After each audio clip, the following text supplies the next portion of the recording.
जय हिंद दोस्तों, मेरा नाम आदित्य है और मैं आपको अपने YouTube channel MP tuition centre में आप सभी का स्वागत करता हूं। अगर आप हमारे चैनल पर नए हैं तो प्लीज़ सब्सक्राइब कर दीजिए। अगर आप यूपी बोर्ड से हैं, किसी भी क्लास में हैं, ज़्यादातर ये क्लास 12th का है, अगर आप तैयारी कर रहे हैं तो यूपी बोर्ड से, तो यह चैनल आप लोगों के लिए वेरी हेल्प है। हम लोग बात करते हैं गतिमान आवेश तथा चुंबकीय क्षेत्र, एक नया टॉपिक है, उसका पार्ट 3 है। अगर पार्ट 1 पार्ट 2 वीडियो नहीं देखे तो नीचे लिंक दिया है या iTech पर दिया और दे रहा होगा, वहाँ जाके आप देख सकते हैं वीडियो। उसमें हम लोगों ने क्या देखा था कि सर जी ऑरेस्टेड का नियम और बायो-सेवर्ट का नियम क्या होता है। तो बायो-सेवर्ट नियम ने एक फार्मूला दिया sir ji, delta B equal to क्या होता था, म्यू नॉट बटे 4 pi I D L sine theta बटे आर स्क्वायर। सर जी यहाँ डी एल लेते हैं या डेल्टा एल लेते हैं, कोई दिक्कत नहीं है। इसका मात्रा क्या निकाले थे कि इसे म्यू नॉट को क्या पढ़ते हैं, म्यू नॉट को पढ़ते हैं चुंबकशीलता, म्यू नॉट को क्या पढ़ते हैं, चुंबकशीलता। और इसका मान कितना होता है, तो सर जी इसका मान होता है म्यू नॉट बटे 4 पाई का जो मान होता है वो 10⁻⁷। सर जी इसका मात्रक क्या होता है, तो इसका मात्रक होता है न्यूटन प्रति एम्पियर स्क्वायर। ठीक है सर जी, कोई दिक्कत नहीं है। अच्छा, हम लोग क्या देख रहे हैं कि निर्वात की चुंबकशीलता म्यू नॉट तथा निर्वात की विद्युतशीलता एप्सिलॉन नॉट में संबंध, हमें रिलेशनशिप बताना है। किसके स्पेस में, म्यू नॉट और एप्सिलॉन नॉट। इसे चुंबकशीलता पढ़ते हैं और इसे विद्युतशीलता पढ़ते हैं। सर जी विद्युतशीलता तो विद्युत में आया था, कूलाम बल में आया था, हम देखे थे पहले चैप्टर में देखे थे कूलाम बल में। तो कूलाम बल F बराबर क्या होता है, 1/4 pi epsilon not Q1 Q2 बटे आर स्क्वायर, ये तो होता है। ठीक है सर जी, अगर हम इसका पूरे का पूरा देखें या एप्सिलॉन मान का मान देखें, एप्सिलॉन नॉट का मात्रक देखें, तो होता क्या है, इसको इधर भेज दें तो एप्सिलॉन नॉट का हो जाएगा, इसको इधर भेज देंगे तो हो जाएगा कूलाम स्क्वायर बटे, इसको नीचे भेजेंगे तो न्यूटन मीटर स्क्वायर। ये मात्रक होता था एप्सिलॉन नॉट का, कोई दिक्कत यहाँ तक किसी को नहीं है। लेकिन अगर हम 1/4 पाई एप्सिलॉन नॉट का मात्रक देखें पूरे का, तो ये हो जाएगा FR स्क्वायर, मतलब न्यूटन मीटर स्क्वायर बटे कूलाम को नीचे करेंगे तो कूलाम हो जाता है कूलाम स्क्वायर हो जाता है। कोई दिक्कत यहाँ किसी को नहीं है। तो अगर इसको इक्वेशन नंबर 1 मानते हैं और इसको हम लिखते हैं 1/4 पाई एप्सिलॉन नॉट इक्वल, इसका मान कितना होता है गुरुजी, इसका मान होता है 9 × 10⁹। मात्रा क्या होगा इसका पूरे का, होता है न्यूटन मीटर स्क्वायर प्रति कूलाम स्क्वायर, समीकरण नंबर 2। कोई दिक्कत यहाँ किसी को नहीं है। अब हमने क्या किया, इसी से भाग कर दिया, मतलब कि म्यू नॉट बटे 4 पाई बटे हो जाएगा 1/4 पाई एप्सिलॉन नॉट, ये हो जाएगा 10⁻⁷ इंटू 9 इंटू 10⁻⁹। मात्रा क्या हो जाएगा, न्यूटन प्रति एम्पियर स्क्वायर बटे न्यूटन मीटर स्क्वायर प्रति कूलाम स्क्वायर। यहाँ तक किसी को कोई दिक्कत नहीं है गुरुजी। अब देखो, जब हम जैसे हम लोग पढ़ते हैं कि 1/2 बटे 3/2, तो होता क्या है 1/2, ये जो नीचे है वो ऊपर चला जाता है, पलट जाता है, तो हो जाएगा 2/3। तो यही चीज़ हम यहाँ कॉन्सेप्ट अप्लाई करेंगे। ये ऊपर है म्यू नॉट बटे 4 पाई इंटू ये सारा चीज़ ऊपर चला जाएगा तो हो जाएगा 4 पाई एप्सिलॉन नॉट बटा 1। 4 पाई कट गया सर जी, यहाँ भी ये हो जाएगा 10⁻⁷ ऊपर है, तो इसको नीचे जब ले जाएंगे तो प्लस हो जाता है, तो ये क्या हो जाएगा, ये हो जाएगा 9 × 10⁹ इंटू 10⁷। भैया इंडिया है, आधा इंग्लिश हिंदी दोनों चलता है। देखो इसको नीचे करेंगे तो प्लस हो जाएगा, यहाँ करेंगे न्यूटन प्रति एम्पियर स्क्वायर इंटू, अभी ऊपर चला जाएगा तो ये हो जाएगा कूलाम स्क्वायर, ये हो जाएगा न्यूटन मीटर स्क्वायर। तो जी न्यूटन कट गया, हो जाएगा कूलाम स्क्वायर बटे एम्पियर मीटर स्क्वायर। कोई दिक्कत यहाँ तक किसी को नहीं है, कोई दिक्कत है किसी को नहीं है गुरुजी। अब करते क्या है, देखो इसका पूरे का मान कितना आ गया, ये पूरा कट गया, तो यहाँ हम कर देते हैं। देखो यहाँ आ गया एप्सिलॉन नॉट, मतलब म्यू नॉट एप्सिलॉन नॉट, इसका मान आ गया 1/9 × 10⁻16। क्यों 16 किसे आ गया, 9 और 7, देखो प्लस से तो घाते जुड़ जाती हैं, 9 7 16 इंटू, इसको हम लिख सकते हैं कूलाम प्रति एम्पियर मीटर का होल स्क्वायर, क्योंकि सब वर्ग है तो इसको हम ऐसे लिख सकते हैं, किसी को कोई दिक्कत नहीं। अच्छा, इसको मैं कुछ इस तरीके से लिख सकता हूँ क्या, 3 × 10⁸ का होल स्क्वायर, क्योंकि अगर इसका हम वर्ग करेंगे 3 × 3 = 9 और इसका जब वर्ग करेंगे तो 10 × 8 = 16, 10⁻16 हो जाएगा। ठीक है, अगर हम कूलाम को, हम एक कूलाम को क्या लिख सकते हैं सर जी, एक कूलाम को हम इसका मात्रा क्या होता है, एक कूलाम को हम यही तो लिख सकते हैं क्यू बराबर आई टी होता है, क्यू बराबर क्या होता है आई टी। तो एक कूलाम को हम एक चीज़ लिख सकते हैं, एक एम्पियर। देखो क्यू बराबर क्या होता है आई टी, क्यू बराबर क्या होता है आई टी। तो इसको हम लिख सकते हैं एक कूलाम बराबर एक एम्पियर सेकेंड। तो जब हम एक एम्पियर सेकंड लिखेंगे तो कहने का मतलब ये है कि अगर हम यहाँ एक, देखो एम्पियर सेकंड बटे ये हो जाएगा एम्पियर, ये क्या हो जाएगा मीटर, इसका पूरे का वर्ग है, एम्पियर कट गया, कोई दिक्कत यहाँ तक किसी को नहीं। तो इसको हम लिख सकते हैं 3 गुण, सजी किसका मान है, ये है प्रकाश की चाल c, जिसे कहते हैं c, ये हो जाएगा c², कोई दिक्कत नहीं है।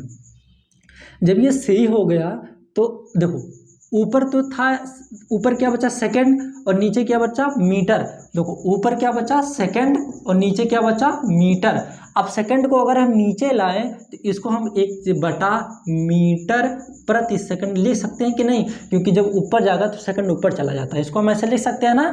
तो इसको हम लिख दिए मीटर प्रति सेकंड का होल स्क्वायर। यहाँ तक किसी को कोई दिक्कत नहीं है। इधर क्या है म्यू नॉट एप्सिलॉन नॉट, किसी को कोई प्रॉब्लम नहीं। अगर हम c² को अब मात्रक हटा देते हैं, ठीक है, अब मात्रक हम नहीं लिखेंगे। तो यहाँ अगर c² का फार्मूला देखें तो c² को हम इधर ले आए तो ये हो जाता है, ये हो जाएगा म्यू नॉट एप्सिलॉन नॉट। अगर हम c बराबर देखें तो ये हो जाएगा पूरा अंडर रूट में 1/म्यू नॉट एप्सिलॉन नॉट। 1 का वर्गमूल 1 का होता है तो ये हो जाएगा हमारा c बराबर होता है 1/अंडर रूट में म्यू नॉट एप्सिलॉन नॉट। मात्रा क्या होगा मीटर प्रति सेकंड, ये होगा हमारा फार्मूला और ये होता है रिलेशनशिप। वेरी वेरी इंपॉर्टेंट है, मोस्ट इंपॉर्टेंट है, कोई दिक्कत यहाँ तक किसी को नहीं है। अगर आप म्यू नॉट का आप डायमेंशन फार्मूला लिखेंगे या मात्रक लिखेंगे और विद्युतशीलता का मात्रक लिखेंगे, आज जब काटेंगे पीटेंगे तो c का मात्रक आएगा, जो कि c का मात्रक है क्या मीटर प्रति सेकंड, क्योंकि c चाल है, चाल का मात्रक होता है मीटर प्रति सेकंड। इसका मान होता है 3 गुणे 10⁸ मीटर प्रति सेकंड होता है। आई होप कि ये पूरा वीडियो समझ में आया होगा। ये हम बात कर रहे हैं कि जो c है, c क्या है प्रकाश की चाल, c बराबर क्या होता है 1/अंडर रूट में mu naught into epsilon naught. Sir ji इसका डायमेंशन फार्मूला क्या होता है, अगर हम डायरेक्ट देखें c का डायमेंशन फार्मूला क्या होता है तो c फॉर क्या होता है, c तो प्रकाश का चाल है, इसका मात्रा क्या होगा मीटर पर सेकंड। तो इसका डायमेंशन फार्मूला क्या हो जाएगा LT इनवर्स हो जाएगा। कैसे सर जी, लेकिन आप ऐसे निकालिए क्योंकि क्वेश्चन ऐसे देगा, तो चलो हम निकालते हैं। देखो पहले नंबर ये म्यू नॉट का डायमेंशन फार्मूला क्या होगा, तो अभी मैंने जस्ट बताया कि म्यू नॉट का जो मात्रक होता है न्यूटन प्रति एम्पियर होता है, न्यूटन प्रति एम्पियर स्क्वायर, और इसका जो डायमेंशन फार्मूला होता है MLT के पावर -2 A के पावर -2, इसका डायमेंशन फार्मूला होता है। क्योंकि न्यूटन का होता है MLT के पावर -2, ये A² ऊपर चला जाएगा तो A के पावर -2, इसका डायमेंशन फार्मूला हो गया। सर जी एप्सिलॉन मान का मात्रक कैसे होगा, तो आप लोगों ने जब कूलाम का नियम बल पढ़ा होगा तो F बराबर क्या होता है, तो F बराबर होता है गुरुजी, F बराबर होता है 1/4 एप्सिलॉन नॉट। तो हम यहाँ 4 को गायब कर दिए क्योंकि न्यूमेरिकल का आंकिक का कोई डायमेंशन फार्मूला नहीं होता है। ये हो जाएगा Q1 Q2/r²। अगर हम एप्सिलॉन को इधर कर दें तो एप्सिलॉन का इधर आ जाएगा तो नीचे आ जाएगा सर जी 1/F Q1 Q2/r²। सर जी आवेश, ये आवेश इंटू आवेश, लेकिन गुरुजी आवेश Q बराबर होता है क्या, Q बराबर होता है IT। Q बराबर क्या होता है IT। तो I का डायमेंशन फार्मूला होता है A और T फॉर टाइम, तो उसका हो जाता है AT। तो AT² हो जाएगा, क्या हो जाएगा AT²। AT बराबर AT² और ये हो जाएगा MLT के पावर -2, क्योंकि ये बल है, ये दूरी है, मतलब दूरी, तो हो जाएगा L²। अगर इन सबको हम ऊपर उठा के पटक दें तो क्या हो जाता है फार्मूला, मेरा फार्मूला हो जाएगा एप्सिलॉन का डायमेंशन फार्मूला हो जाएगा A² T के पावर T², ऊपर जाएगा तो M के पावर -1, L ऊपर जाएगा, देखो L बराबर L³ ऊपर जाएगा तो L के पावर -3, T के पावर -2 ऊपर जाएगा तो T के पावर +2 हो जाएगा। कोई दिक्कत यहाँ तक किसी को नहीं है गुरुजी, बहुत अच्छी बात। यहाँ हो जाएगा A², ये हो जाएगा T² तो T के पावर 4, M के पावर -1, L के पावर -3, ये हो गया हमारा डायमेंशन फार्मूला हो गया। तो इसका डायमेंशन फार्मूला क्या निकला भैया, इसका डायमेंशन फार्मूला निकला A² T के पावर 4 m के पावर -1 l के पावर -3, ये हो गया इसका डायमेंशन फार्मूला हो गया। लेकिन सर जी हमें तो c का डायमेंशन फार्मूला निकालना है इस फार्मूले से, तो हम करेंगे क्या, देखो अब मैंने इसका मल्टीप्लाई कर दिया तो ये हो जाएगा 1/√, में इन सब का अगर हम मल्टीप्लाई करें तो ये हो जाएगा ml t के पावर -2 a के पावर -2 इंटू a² t के पावर 4, ओह यहाँ m है, m के पावर -1 और l के पावर -3, कोई दिक्कत यहाँ तक किसी को नहीं। जब हम बात करते हैं अब हम m देखो m के पावर 1 है और m के पावर माइनस है तो ये पूरा कट गया क्योंकि 0 आ गया, कोई दिक्कत यहाँ तक किसी को नहीं है। सर जी यहाँ a के पावर -2 और a के पावर +2 तो ये भी कट गया, कोई दिक्कत नहीं क्योंकि जुड़ जाते हैं, घाते गुणा है तो जोड़ जाएंगे तो 0 हो जाता है, ठीक है।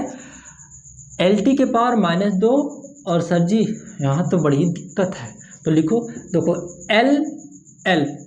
L के पावर 1 है और यहाँ L के पावर -3 है तो +1 और -3 क्या हो जाता है, L के पावर -2 हो जाता है। T के पावर -2 और T के पावर +4 तो ये हो जाएगा T के पावर 2 हो जाएगा +2, क्योंकि यहाँ +4 है यहाँ -2, यहाँ तक किसी को कोई दिक्कत नहीं है। अच्छा √ अगर हम किसी के पावर √ लगा देते हैं तो इसका मतलब ये होता है 2 के पावर 1/2, यही तो होता है बाबू कि रूट मतलब होता है उसके पावर 1/2। तो अगर हम रूट को हटाएं तो इसको हम लिख सकते हैं सर जी L के पावर, देखो L के पावर -2 है तो -2 गुणे 1/2 है ना, क्योंकि सब पर आएगा। जैसे अगर मैं आपसे कह दूं कि 1/√, में 2 × 3 है तो इसको हम कैसे लिख सकते हैं, तो बात सही है कि 2 दूनी 6 लिख दो डायरेक्ट, लेकिन हम इसको ऐसे भी लिख सकते हैं सर जी 1/2 के पावर 1/2 इंटू 3 के पावर 1/2 लिख सकते हैं, क्योंकि गुणा है और गुणा में घाते जोड़ दोगे तो वही आएगा, ठीक है। तो वही चीज़ मैंने यहाँ किया, हो जाएगा L के पावर -2 गुणे 1/2 और T के पावर 2 इंटू 1/2। देखो 2 से 2 कट गया, 2 से 2 कट गया, मेरा आ गया 1/L के पावर -1, T के पावर आ गया मेरा +1, क्या आ गया +1। अब इसको अगर हम ऊपर भेजें तो क्या होगा, L प्लस हो जाएगा तो L और T ऊपर जाएगा तो क्या होगा, T के पावर -1 हो जाएगा। ये हमारा आ गया C का डायमेंशन फार्मूला। आई होप कि पूरा समझ में आया होगा। अगर वीडियो पसंद है, देखो C प्रकाश का चाल है तो C प्रकाश की चाल है तो इसका मात्रक होता है मीटर पर सेकंड, जो कि मीटर का L और सेकंड प्रति सेकंड है तो T ऊपर जाएगा तो -1 हो जाएगा। आप डायरेक्ट भी निकाल सकते थे लेकिन हमको इस तरीके से निकालना है, अगर ये फार्मूला दे देगा तो ठीक है। ये क्वेश्चन 2 नंबर या 1 नंबर का बन सकता है, तो ये बहुत इंपॉर्टेंट है। ये सेक्शन जो आप लोगों का चल रहा है वेरी इंपॉर्टेंट है। अगर हमारा वीडियो पसंद है तो लाइक कीजिए, सब्सक्राइब कीजिए। मिलते हैं अगले क्लास।